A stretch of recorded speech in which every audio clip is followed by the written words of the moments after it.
Una festa a la nova residència universitària de Manresa. De cop i volta se senten diversos trets i una fumera surt de l'habitació on es feia la festa. Acte seguit, tots els estudiants surten en tromba.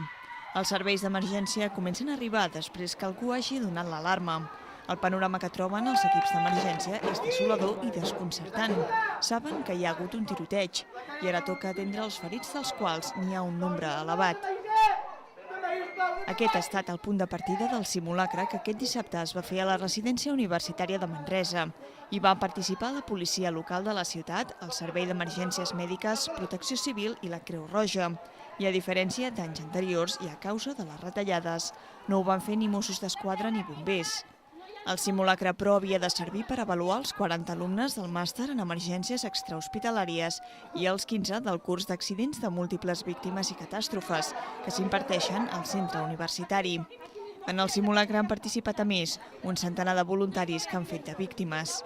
Estava previst que els morts fossin uns 10, però el balanç final ha estat de poc més d'una vintena. Que s'han desbordat, que era l'objectiu. L'objectiu és desbordar els alumnes perquè amb el simulacre se'ls queden gravades sempre les coses que no han funcionat.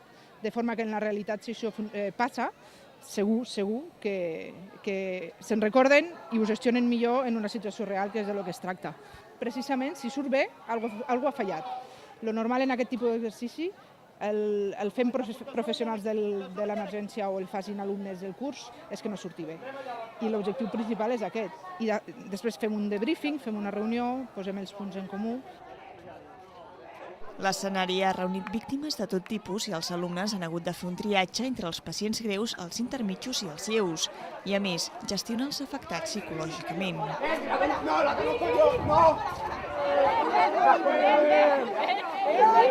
Volíem que manegaren psicològicament els que estan il·lesos físicament, però evidentment implicats psicològics, que són els més difícils de controlar, perquè són els que en la zona de l'incident et compliquen més la situació.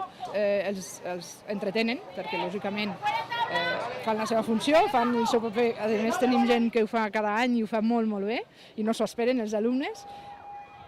Enguany, l'escenari del simulacre ha estat el nou edifici de la residència universitària. L'incident ha servit alhora per posar a prova el pla d'evacuació del nou equipament.